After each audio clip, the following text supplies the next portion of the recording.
All right, so this is Lisa. We're hanging out in, what is this place called? Zilker Park. Zilker Park. So she's an ex-lawyer turned van life and real estate investor.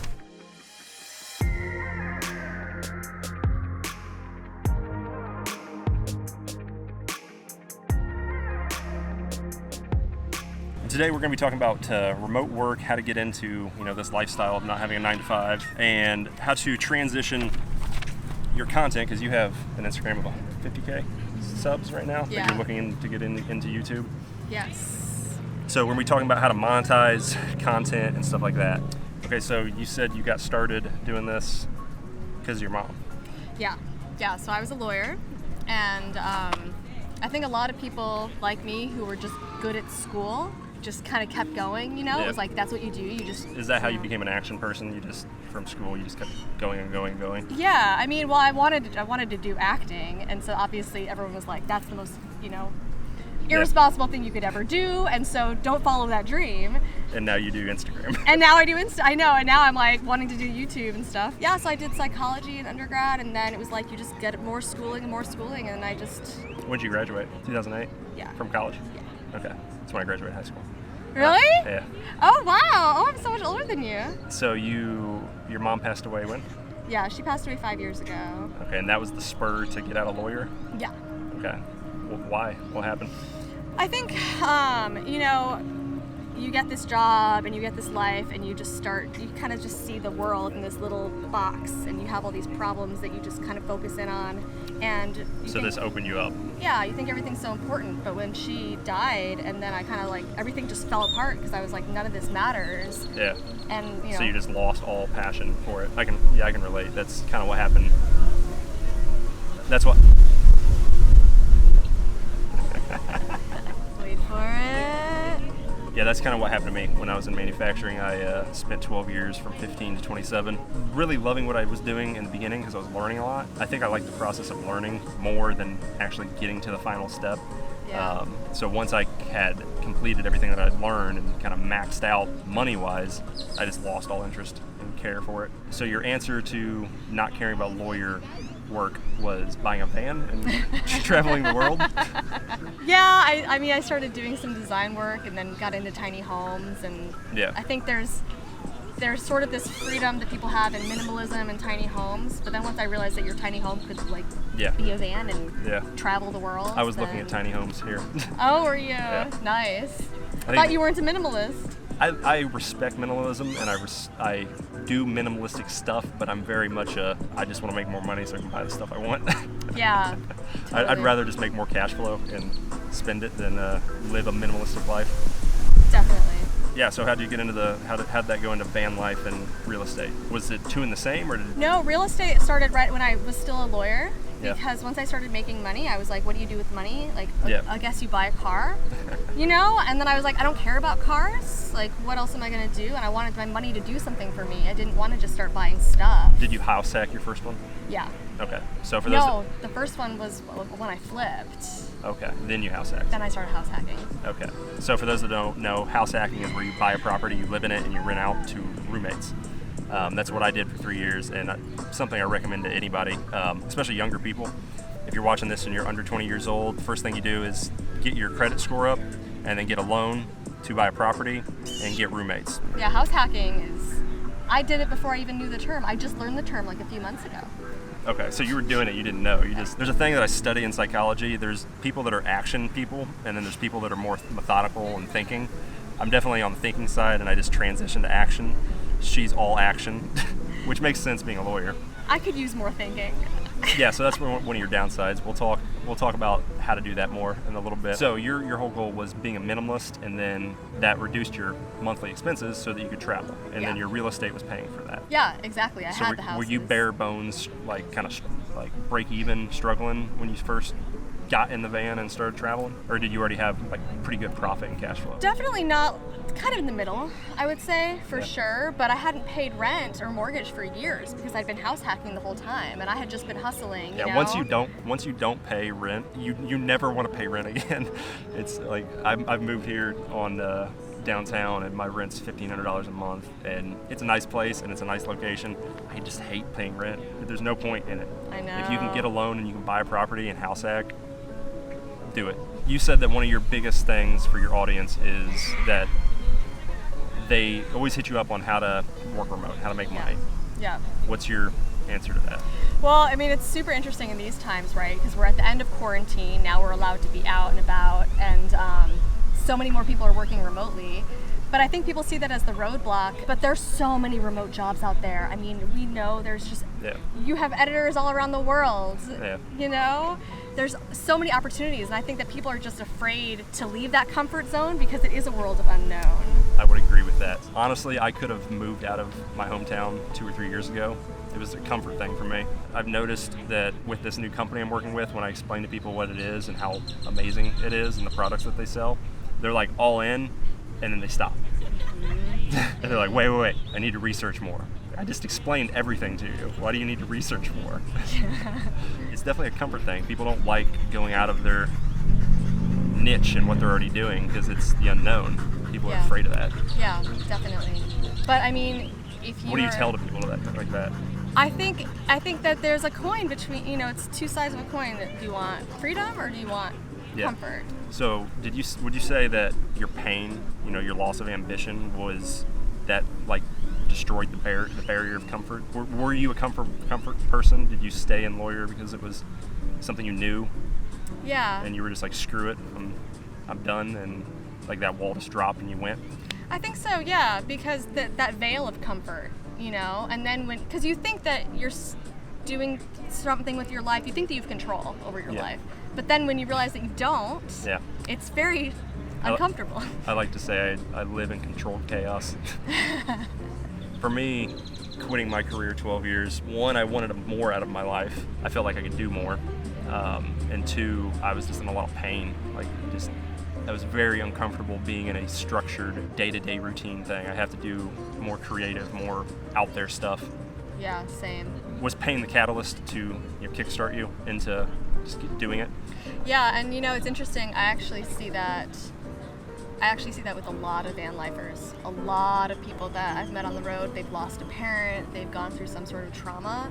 Yeah. And I think that it is, you lose that veil of comfort, and then you realize, might as well go for freedom. Yeah, because life's too short. That's something I've kind of internalized this past year or so. Is like I don't like wasting time now, because I want to get down to what I'm trying to do, because you might die. I got knocked out 2 days ago. Fell off a dude's back, hit my head. Could have killed me. I could have been paralyzed. Life, it can, like that. It's weird psychologically that the more comfortable you are, the more miserable you can become.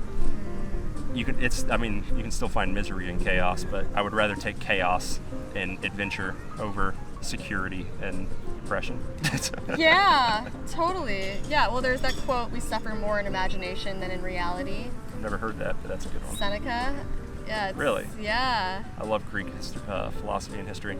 Yeah, I love that because it's so true. You demonize, like you think that it's dangerous out there, right? Like a question that I would get all the time, as a solo woman on the road, are you afraid? Are you afraid? And I mean, we're just so afraid. Like I didn't really just plan to be in the van by myself ever. Yeah. That was never, and I was really afraid. Because you had your partner. Yeah, and I was really afraid, and it took me months to face my fears to do it solo. 2018 was a really rough year for me mentally. I didn't make a single video or content through that year, and it was very hard, even though at that point I had 100,000 subs, and my video was up to 4 million views. It was really hard for me to get back into that YouTube mentality and creation mentality, and then uploading that first video, which was the 50 books on money video, if you haven't seen it yet. And also, if you haven't seen it, she's in Let's Make a Mill episode 1, if you haven't seen that video. But even though it was weird because I've already been a YouTuber, it was still hard for me to get back into that niche and hit that upload button for whatever reason. I don't even know why. I guess because it was something I hadn't been doing. Anytime you get into something that's not normal, not routine, it's really hard mentally. Yeah, definitely. Would you say taking action and just going would be better than thinking? Do you think? I see a lot of analysis paralysis from my viewer base, but that's understandable because a lot of them are engineers and they come from like day trading, and they're just very analytical. So I see a lot of analysis paralysis. Do you see that, or do you have a lot of action people too? I see so much analysis paralysis. I mean, you can research for years which is the best van to buy, you know, what your solar setup and electrical is going to be. And I know people that have all these spreadsheets, but no van. Yeah. And I don't know if they'll ever get it. I've been playing them for 4 years. Yeah, and it's like, and it's just like, I mean, I think that you just have to accept that it's not going to be perfect. It's not going to all go right. Yeah. You just have to do it. Yeah, it definitely will not go the way you think it's going to go. No. But that's the fun of it, is you don't know where the hell you're going to go. I'll tell the quick story of how I got here. October of last year, I jumped in a semi with a friend to come down here to a race track. He literally hit me up. He's like, "Hey man, going to Austin. You want to ride?" It's like, "All right, let's go." 5 years before that, I would have never done that. I always say no. I would always say no to opportunities and stuff. I would not go out of my boundaries, but I've learned that just take opportunities when they come, because you don't know what's going to happen. You don't know who you're going to meet. You don't know where your life's going to take you. So at least let it take you somewhere rather than sitting where you're at. But I jumped in a semi, came down here, met some people, ended up staying here for like a week, fell in love with the city, and now I moved here. 10 years ago, if you told me I was be sitting here in a park interviewing a girl that makes a living on Instagram and real estate and lives in a van, you just don't know, and it's better to go and just do. I found there's a time to think and there's a time to do, and you can actually schedule that into your routine and into your day. Is that what you do? Do you have like periods when you're like, I need to sit down and plan, and other times you just like go? I don't do it as regimented as that, but I have thought about doing that. Like, you know, you can let yourself feel really terrible about something that you're upset about for 20 minutes, you know, set an alarm and then be like, okay, I'm gonna let it go. But I like that a lot. Yeah, I do the same thing with when it comes to pain. I'm like, all right, because you kind of learn that like shit's gonna go wrong. You have to learn to deal with problems when you're an entrepreneur and when you're doing your own thing. And then eventually you just get disconnected from pain, honestly. If something bad happens in my life, I'm like, all right, today's gonna suck. Yeah. Today's gonna suck. Let's just deal with it, and I'll just chill, and I won't work. That's one of the benefits of being an entrepreneur, is you don't have to go do your job when you're upset about something. Yeah. You can stop and, all right, today's gonna suck. Tomorrow I'll work on it. Do you do the same thing? Yeah, because your feelings will always pass. They'll always, you know, it's all about, and I mean, I'm not good at this yet, but it's all about not diving into your own drama. Yes. Yeah, I don't like drama. I don't let temporary emotions make permanent decisions. Yeah. Oof. Have you made a few of those before? I think I've made a few of those. I've definitely made a few of those before, I'd say so. But I'm trying to realize that that's its own thing, that's its wave, and just step back from it. Yeah, because you don't know what's going to come your way ever in life. Shit's going to happen, so you just try to deal with it the best way you can. Are you a Tim Ferriss fan? I read his book, 4 Hour Workweek. I think it's really good it would be really good for you in your situation when you were a lawyer. Yeah. For me, I can see its use, but it wasn't big for me. Okay, yeah. He's very structured, though. He's very efficient with his time. He is so structured. He's got a cool thing. It was in one of his TED Talks. It's called Fear Setting, and it's pretty good. It's like you basically do this chart and, you know, worst case scenario, and then you realize that you can do things to avoid the worst case scenario. Yeah. Helps you face your fears. So yeah, that was something I actually focused on when I first started YouTube. Whatever you're trying to do in life, think about the worst possible scenario. Realistically, don't, like if you're a hypochondriac or something, you're probably going to come up with some wild ideas. But realistically, what's the worst thing that can happen to you? As long as it doesn't kill you, it could make you bankrupt. That's pretty bad, but it's not the end of the world. I don't know, what would be like a no-go for you to not do something? That's probably a better answer, or a better question. What would not make you do something? I mean, I think honestly, to my core, I really am more of a homebody introvert. Like, if I'm really gonna like let myself go to my default setting, so I kind of have to push past that to make myself do these things that are scary. Yeah, I would say I'm the same too. So you're trying to get more into YouTube.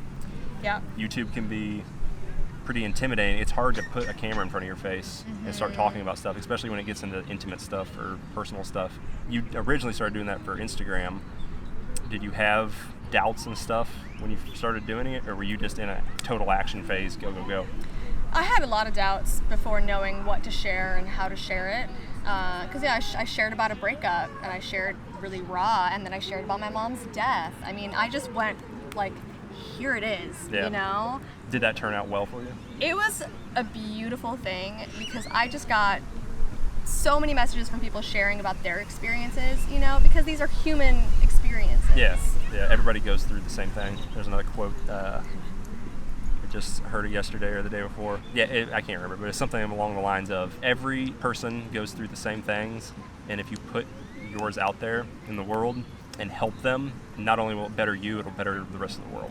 Yeah. Or something like that. Yeah. Sharing very personally about myself helped people, but then at a certain point, you have to turn your content. You were telling me this, you know, you need to turn your content to just be like, okay, how can I serve you now? How can I help you? Yeah. So we were talking earlier about how to make a YouTube video.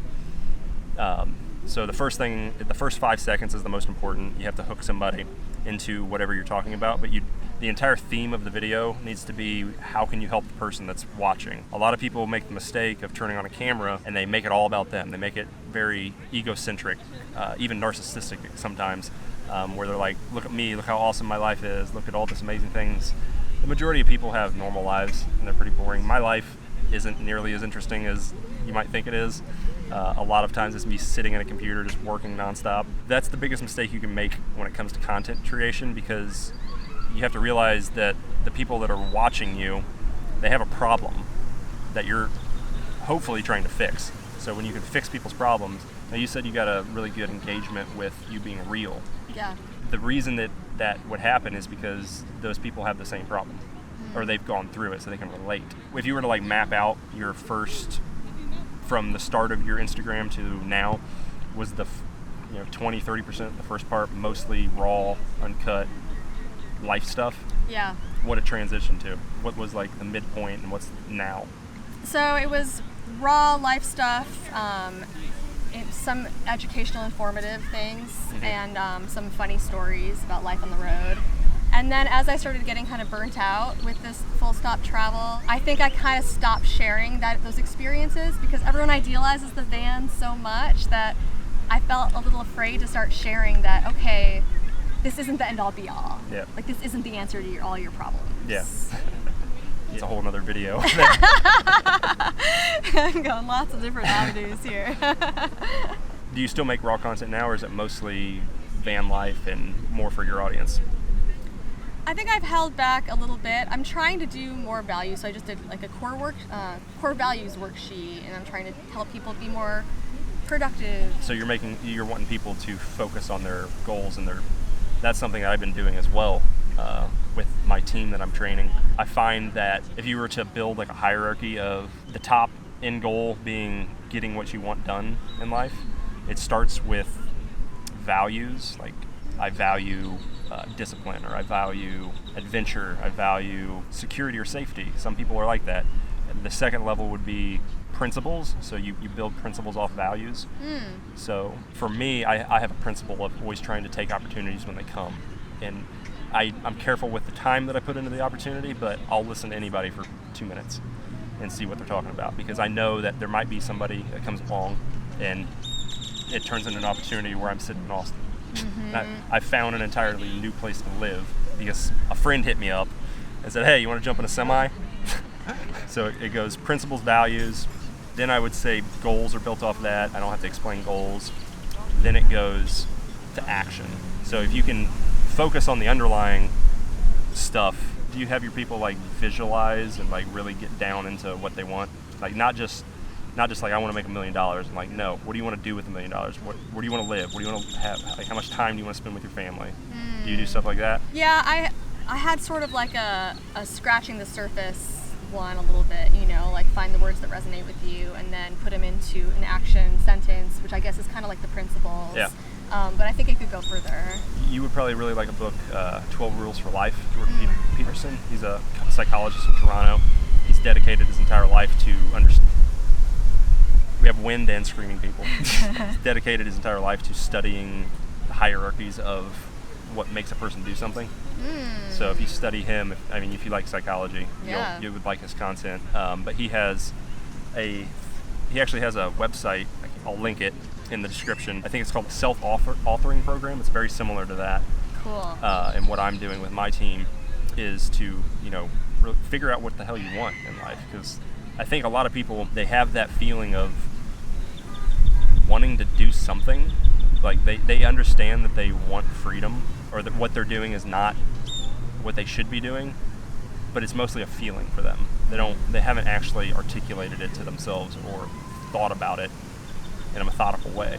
Definitely. I try to help my audience think about that. Like when they ask if solo travel is lonely, I say like, well, think about your day. Think about the interactions you have, Yeah, it's my life's lonely, but at the same time, it's not. Yeah, exactly. Like it just depends. You can decide when you're lonely and not, and when you have the freedom to do what you want, you can choose when to be lonely. This is so true. So true. Back to your mom passing away. You were emotionally forced into that state of thinking. Yeah. So you were forced into, what the hell am I doing with my life? Why am I here? What's the purpose of all this? Yeah.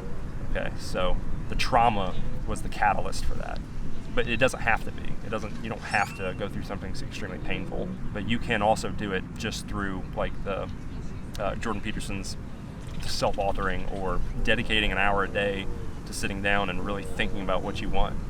A lot of people don't. A lot of people just have a routine and they just go through the routine every single day, and they never take time away from what it is they're doing to figure themselves out. I think it's scary to admit what you want, because then it's in your control to get it or not. You have to take agency with your life, that's for sure. I've always felt super responsible for anything that I do in life. Do you? I don't know. I think I'm not always that keyed in. If random stuff happens to me, I'm not responsible for that. Yeah. But like the direction that my life's going, it's entirely up to me. Yeah. Definitely. That's just the way that we can have whatever we want, and we've created our lives. I'm a firm believer that life gives us exactly what we're looking for. If you're not looking for anything, you're not going to get anything. To get something you want in life, you have to do something you've never done.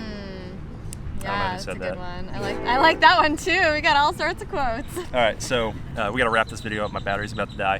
Hopefully you enjoyed this, but we'll give some points on like what you can do. One is think more about what you want in life, build those values and those principles, and realize that you can get stuck in analysis paralysis also. So it's a double-edged sword. You don't want to be too much one way or too much the other way. Better thing would be to flip a switch. For me, I set time for thinking and planning, and then I set time for doing an action. And it's a fluid amount too, because I'm not a very structured person. I like controlled chaos. There's some days that I'm really creative. I just wake up and I want to create. So those days I'm all action, and I'm doing stuff, and I'm engaging with people, and I'm talking to people. But then I get burnt out some days. You can choose when you want to be lonely. So the other days is I'll stop and I'll slow down and think about things. Would you say you found your own method of madness? Yeah, I think so. I could use a little bit more analysis, but the biggest problem that I see are the people who just get stuck in this never-ending cycle. And I think that you have to realize that there's been a bunch of studies that show that the more we analyze these problems, we don't actually get any better at problem solving at a certain point. Yeah. It's like you're not actually getting any further. You're just going in circles, and it's a never-ending process until you decide to stop and start action. I've learned that you're never as smart as you think you are. Think about the average American and realize that half of them are dumber than that, and that you're also probably an average American. Like, what? Not me! All right, I think we'll close on that. Check her Instagram out. Check out Let's Make a Meal episode 1. You'll see her in a little cameo there, and I'm sure we'll have another talk. I would like to see, we'll do like a showcase of your van life or something, or your rental properties and stuff, because I want to get into more real estate. Cool, yeah. That'll be fun. Bye.